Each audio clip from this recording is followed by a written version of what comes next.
Mesdames et messieurs, bonsoir. Heureux de vous retrouver pour ces rendez-vous de l'actualité. Nous commençons par les sommaires. La ville de Beni, de nouveau touchée par les tueries de ZDF après environ 2 ans d'accalmie. Les rebelles ont fait incursion à Rwangoma, qui a au moins 10 civils, ce qui a provoqué la paralysie d'activité ce jeudi dans la ville. Mesdames et messieurs, voilà pour les sommaires. Restons ensemble pour l'intégralité de ce journal. La ville de Beni était sous les chocs ce jeudi 1er juillet après la tuerie d'au moins 10 civils à Rwangoma, un quartier situé dans la périphérie est de la ville. Des rebelles ont fait leur incursion dans ce coin de la nuit de mercredi à ce jeudi, tuant des habitants et incendiant certaines de leurs maisons. Ce massacre signe la résurgence des tueries en ville de Beni après environ 2 ans d'accalmie, ce qui a provoqué la colère des habitants. Delphin Mupanda nous en parle depuis Beni.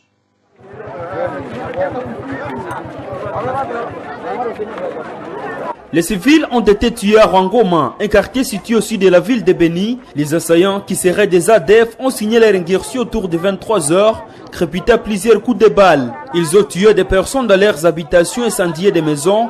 Nombreux civils ont été tués par balles et certains par armes blanches et d'autres incendiés dans leurs maisons.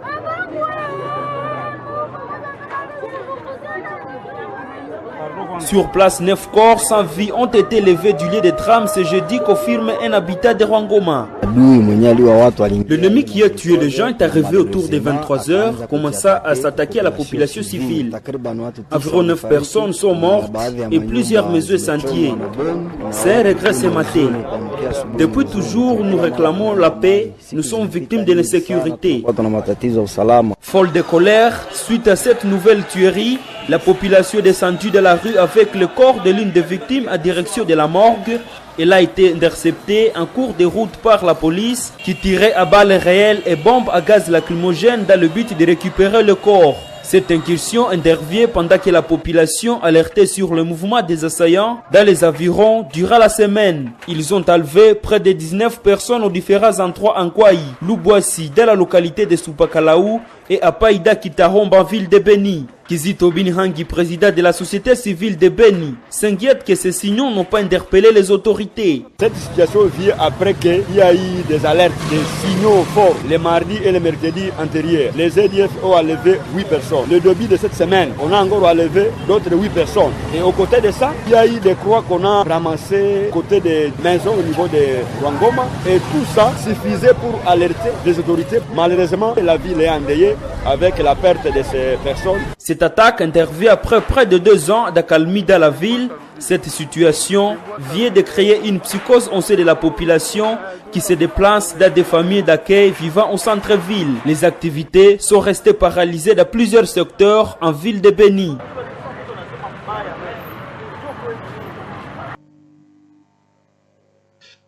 C'est dans ce contexte que le président Félix Tshisekedi a terminé sa mission dans l'Est de la RDC. Il a quitté Goma ce jeudi 1er juillet pour Kinshasa, la capitale.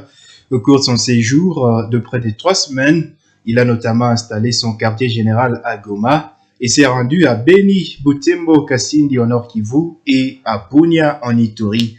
Il était question de traiter de la prise en charge de sinistrés de l'éruption du volcan de Nyiragongo, de la mise en œuvre de l'état des sièges et de la signature de plusieurs accords avec les États voisins, notamment le Rwanda et l'Ouganda.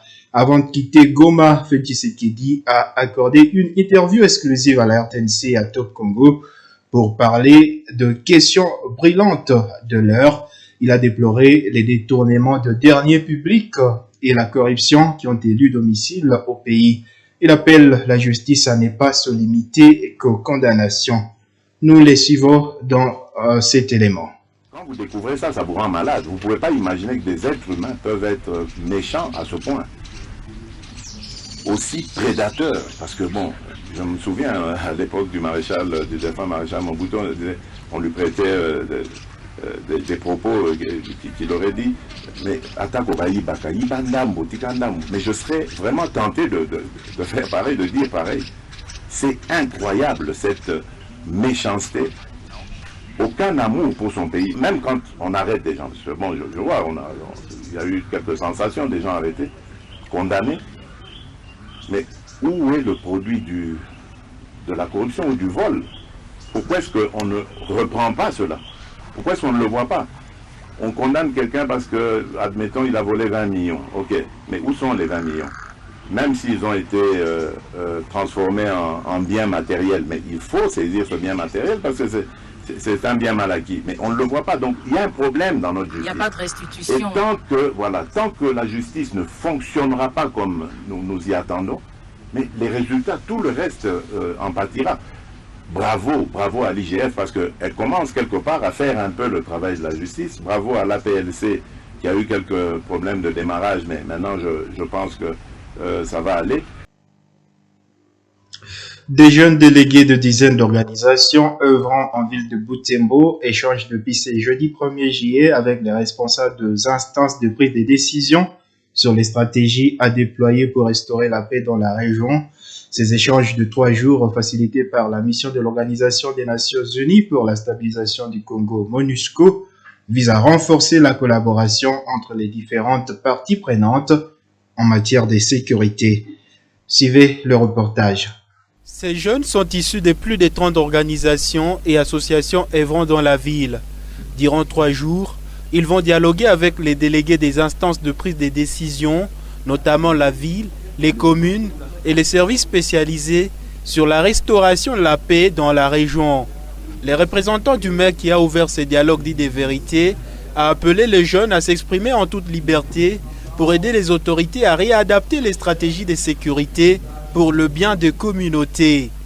Nous devons nous tous accompagner ces autorités nouvellement nommées et installées dans le cadre de l'état de siège. Ainsi, nous déclarons ouvert le dialogue initié par le Conseil de la jeunesse entre vous, la jeunesse, et les instances de prise de décision.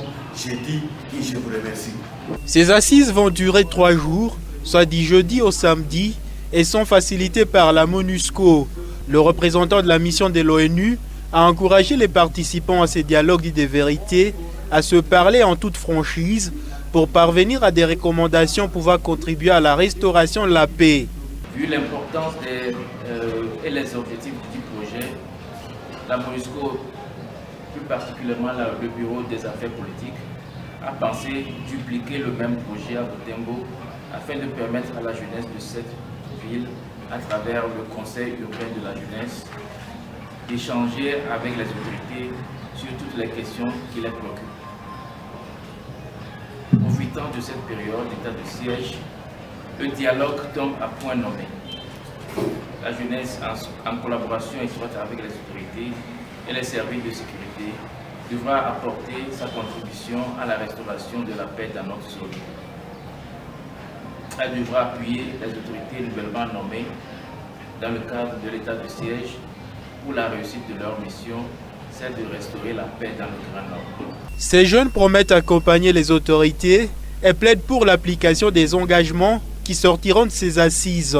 On va débattre, tout le monde va parler de ce dont il connaît les autres, pourvu qu'après l'activité, nous puissions être en mesure de créer une ligne de conduite, soit un acte d'engagement, pourvu que tous nous puissions nous mettre pour la pacification de notre zone. Ce dialogue social de vérité intervient pendant que la région vit sous l'état des sièges. Une mesure décrétée par le chef de l'État, Félix Tshisekedi, en vue de garantir la paix au Nord Kivu et en Ituri. Restons dans le contexte de l'état des sièges. Environ 40 étudiants des universités de Butembo ont été capacités ce jeudi 1er juillet sur la nécessité de leur contribution dans la sécurisation du pays. Cette activité organisée par la MONUSCO section de Butembo s'est déroulée dans la grande salle de l'Institut Kambali. Dans son exposé, le professeur Augustin Mouessi a appelé les étudiants à la responsabilité sociale en se méfiant des rumeurs. Et Johnny Moussiviwa détaille. Cette activité qui s'est tenue ici dans la salle est de l'Institut Kambali a consisté à montrer à la crème intellectuelle de Butembo la nécessité de leur implication dans la sécurisation du pays. D'après le professeur Augustin Mouessi, les étudiants doivent réunir leur potentiel pour la stabilité de la sécurité dans le pays. Ces acteurs du changement du monde actuel doivent prendre conscience du rôle incontournable à jouer dans la recherche de la paix. Tous les de loin, les autorités de l'état de siège agissent sans pour autant réagir à ce que vous voyez, les autorités peuvent faire un bilan toujours complaisant. Alors, il appartient à vous et à nous qui vivons dans les provinces concernées par l'état de siège de présenter aussi notre lecture des faits. Il faut que chacun, à ce qui les concerne, et de façon particulière, vous, les étudiants, qui êtes acteurs des changements dans ce pays, qui avez une capacité d'influence, qui avez de l'énergie, que vous puissiez mettre tous ces potentiels que vous avez pour amener les autorités à rencontrer les préoccupations de la population de l'Est. Ainsi, les étudiants sont appelés à s'abstenir de rumeurs et toute action incivique. Les participants à cette activité ont dit être prêts à s'impliquer dans le rétablissement de la paix pour le développement du pays en dénonçant tout cas suspect. En fait, en tant qu'étudiant, je vais d'abord tâcher d'aller vulgariser ce message chez les autres étudiants parce que nous ne sommes pas venus avec tous les étudiants possibles. Nous allons voir quel mécanisme utiliser pour vulgariser ce message chez nos amis étudiants, chez nos collègues étudiants, pourvu que tout le monde soit informé de l'état des sièges, pourvu que tout le monde soit informé de la manière, de la gestion que nous pouvons adopter dans cet état de siège. Ma contribution, moi, je dirais, c'est je dois d'abord, si je constate un cas, par exemple les cas suspects, nous devons les dénoncer directement aux autorités. Plusieurs autres thématiques ont été décortiquées au cours de cette activité, notamment la dénonciation des violations des droits de l'enfant. Et l'ancien commandant ville de la PNC Butembo, le commissaire supérieur principal Richard Mbambi Kinga Nakita Bakulu, a pris ses nouvelles fonctions d'administrateur militaire du territoire d'Aru en Ituri cette semaine. C'est à l'issue d'une cérémonie de remise-reprise avec son prédécesseur civil qui quitte son poste en faveur de l'état des sièges. Ce dernier a ainsi rassuré son successeur d'un accompagnement sans faille pour lui permettre de réussir sa mission. Pour plus de détails, suivant ce reportage de nos confrères de la RTNC Bunia. C'est dans une ambiance bon enfant que les nouvelles autorités policières et militaires du territoire d'Aru ont pris possession de leurs fonctions. C'est dans le cadre de l'état de siège décrété par le président de la République et le commandant suprême des forces armées, Félix Antoine Tshisekedi Tshilombo. C'était en présence des services publics de l'État ainsi que la notabilité locale. L'administrateur sortant d'Aru, Venant Kosipalamou, promet d'accompagner son successeur dans sa lourde mission lui confiée par le chef de l'État, non seulement celle de la sécurisation de la population et ses biens, mais aussi de la défense de l'intégrité territoriale. Pour sa part, l'administrateur du territoire policier d'Aru a d'abord remercié le président de la République pour la confiance placée à sa modeste personne pour présider aux destinées de cette entité administrative. Pour y arriver, le commissaire supérieur Richard Mbambi sollicite le concours de tout un chacun pour relever les défis auxquels fait face ce territoire. Il s'agit de la fraude douanière, des incursions à répétition, des éléments armés du Soudan du Sud à Kengezi-Baz. À cela, il faut ajouter la criminalité urbaine. Signalons que le territoire d'Aru est situé à plus de 300 km au nord de Bunia. Il partage la frontière avec l'Ouganda et le Soudan du Sud. Nous revenons à Butembo. Le chef de quartier Boutetse alerte au sujet de la recrudescence ce dernier temps de cas d'incursion nocturne des bandits armés dans certaines cellules de son entité. Le dernier cas en date a été enregistré lundi du mercredi à ce jeudi 1er juillet en cellule Visoro. Ces malfrats ont investi au moins 6 ménages, pillant d'importants biens de valeur, ce qui inquiète le chef de quartier Kamala Mwenge Katabei. Suivez-le dans ses propos recueillis par Roland Tchachimoa. La même nuit, nous avons eu l'ingursion dans 6 ménages. Ils ont emporté les biens de la population, l'argent et d'autres biens. Mais actuellement, ils sont sensibles au téléphone à Android, ils sont sensibles aux écrans plats, ils sont très sensibles à l'argent. Les auteurs de ces cas de vol ne sont pas identifiés, Mais nous suspectons aussi la façon des opérations. Nous suspectons que ça doit être en complicité avec certains. Parce qu'il y a une fois avec les armes et les autres avec des armes blanches. Alors nous sommes en train de faire des enquêtes. Nous n'avons pas. Le ministre de l'Enseignement supérieur et universitaire, Mwindo Nzangi Butondo, annonce la création d'une école d'aquaculture à Chavignonke dans les territoires de Beni, ainsi qu'à Lubumbashi dans les Hauts-Katanga et à Kasangulu dans les Congo central. Il l'a annoncé mercredi 30 juin lors de son séjour dans la province du Haut-Katanga. Cette initiative est motivée par l'insuffisance de la production du poisson alors que le pays a un énorme potentiel aquatique. Je vous propose de suivre le ministre de l'ECUI dans ses propos. Ça doit nous faire la honte, alors que nous avons toutes les infrastructures pour produire le poisson, que nous ne soyons pas capables de les remettre en état de fonctionnement. C'est pour cette raison qu'au niveau du ministère de l'Enseignement supérieur et universitaire, nous avons mis en place un programme pour des écoles d'aquaculture. Et les 3 premières écoles pilotes qui vont être créées, la première sera créée à Kasangulu, dans le Congo central, la deuxième à Chavignonge, sur le lac Edouard au Nord Kivu, et la 3e ici à Lubumbashi, sur le site. Et nous voulons l'annoncer officiellement aujourd'hui pour que nous puissions remettre en valeur l'ensemble des infrastructures piscicoles que nous ont léguées les Belges pour produire les poissons pour notre propre population. De nouvelles mises en place à la tête des établissements de l'enseignement supérieur et universitaire de Butembo et Beni. À Butembo, le CT Pokel Matendere est maintenu comme directeur général de l'ISTEM Butembo. À l'université officielle de Rwenzori, le professeur Julien Tawitemwira devient le nouveau recteur en remplacement du professeur Jean Roger.